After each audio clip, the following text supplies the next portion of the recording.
السلام علیکم ورحمۃ اللہ وبرکاتہ. بسم اللہ والحمدللہ والصلاۃ والسلام علی رسول اللہ. اما بعد. فہم حدیث کا 11واں قاعدہ. اس قاعدے کا تعلق اصول فقہ کے ساتھ ہے. یجب مراعات دلالات الالفاظ علی المعانی.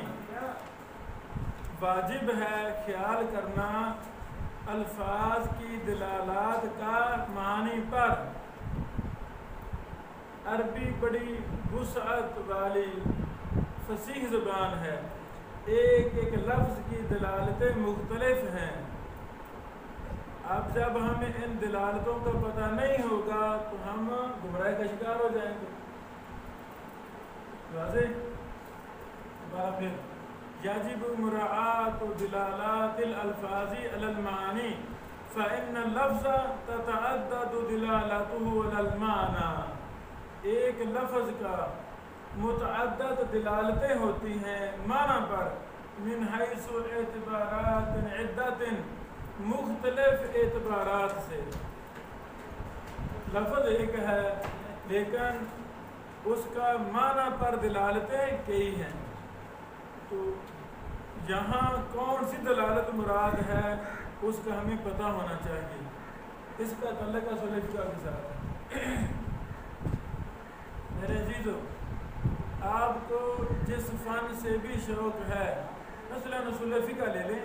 اصول فقہ سلف صالحین سے لے کر آج تک اصول فقہ پر جو کتابیں اردو میں، عربی میں، دیگر زبانوں میں، فارسی میں، پشتو میں لکھی جا چکی ہیں، ان تمام کتابوں کو اب اکٹھا کریں.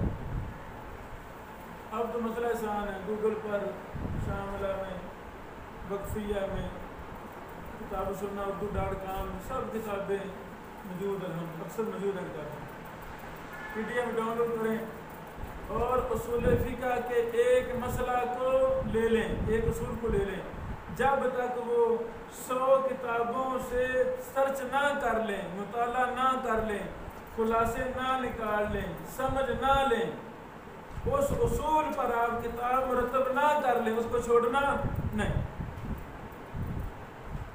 اسے کہتے ہیں تخصصاتی مطالعہ. جس فن سے بھی آپ کو پیار ہے اس کا اس انداز میں آپ نے مطالعہ کرنا ہے. تو انشاءاللہ آپ اس فن کے امام بن جائیں گے. دنیا میں آپ اس فن کے مرجع بن جائیں گے. جب ایک ہی فن کے ایک ایک اصول کو 100 کتاب میں دیکھ رہے ہیں، بتائیں شرح صدر ہوگی کہ نہیں ہوگی؟ ایک مصنف مختصر بات کرتا ہے، دوسرا مفصل، تیسرا انواع بھی لے آتا ہے، چوتھا غلط باتوں کو رد بھی کر دیتا ہے، پانچواں اور انداز میں. یعنی مصنف ایک شخص کا نام ہے. آپ دیکھتے ہیں ایک ہی فن کے مختلف شیوخ، کوئی چھوٹا ہے کوئی بڑا ہے. یہی اعتبار مصنفوں کا ہوتا ہے. کوئی چھوٹے لیول کے مصنف ہیں، کوئی ہائی لیول کے مصنف ہیں. ہمیں سب کی کتابوں سے خیر کی باتیں ملیں گی، منتشر باتیں ہم اکٹھی کرتے رہیں گے. شرح صدر ہو جائے گی، تطبیق دیں گے. پھر اسی فن کو ہی آپ پڑھا رہے ہیں، کتابیں بھی لکھ رہے ہیں، پڑھا بھی رہے ہیں. تو انشاءاللہ ایک وقت آ جائے گا آپ دنیا میں اس فن میں حجت مانے جائیں گے، دنیا کا مرجع بن جائیں گے. واضح؟ اچھا، یہ کافی لمبا شیخ نے اصول بیان کیا ہے. ہم مختصر 2-4 منٹوں میں بیان کرنے کی کوشش کرتے ہیں. میرے عزیزو، اصول فقہ کے علماء نے الفاظ کی دلالات پر بڑا کام کیا ہے. ایک ایک بات کو تفصیل کے ساتھ بیان کیا ہے. انہوں نے کہا ہے اللفظ اما ان يدل على المعنى. لفظ یا تو دلالت کرے گا معنی پر من جہت نطق تصریحا، نطق کی جہت سے واضح طور پر. وَهُوَ الْمَنْطُوق، اسے کہتے ہیں منطوق. کیا کہتے ہیں؟ منطوق. اچھا، وَإِمَّا أَن يَكُونَ مِنْ جِهَتِهِ تَلْوِيحًا، یا لفظ دلالت کرے گا معنی پر تلویح کی جہت سے، تلویح کی جہت سے. وَهُوَ الْمَفْهُومُ، اسے کہتے ہیں مفہوم.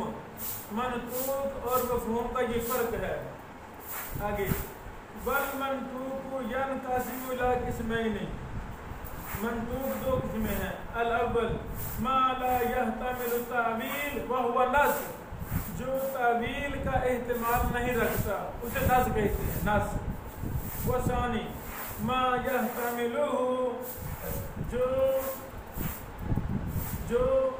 تعویل کا احتمال رکھتا ہے، وہ ظاہر، اسے کہتے ہیں ظاہر.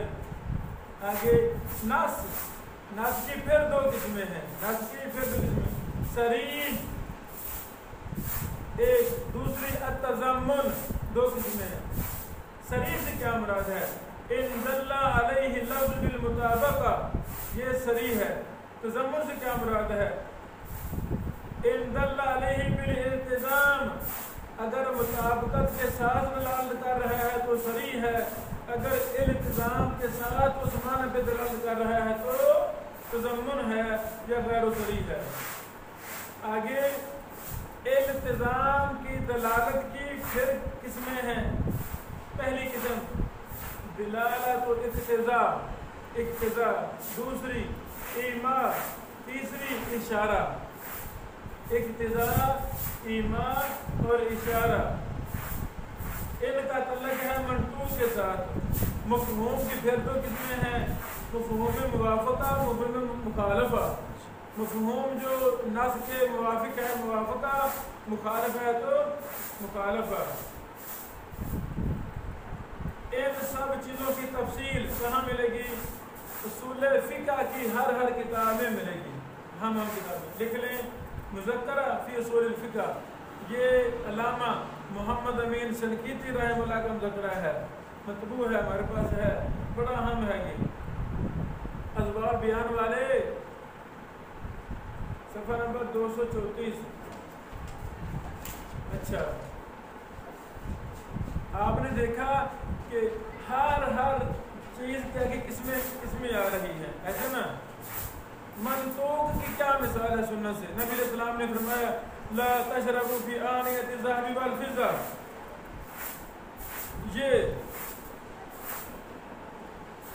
یہ مثال ہے منطوق کی. نبی علیہ السلام نے فرمایا سونے چاندی کے برتن میں نہ کھاؤ نہ پیو. فصریح لفظ ھذا الحدیث ومنطوقہ، اس حدیث کا صریح لفظ اور منطوق دونوں دلالت کرتے ہیں علی النہی عن الاکل والشرب فی آنیۃ الذھب والفضہ. یہ دلالت کرتے ہیں کہ سونے اور چاندی کے برتن میں کھانا پینا منع ہے. آگے بیٹو یہ لمبی بات ہے ماشاءاللہ، 8 صفحوں پر ہے. پھر ایک اور مثال ہے.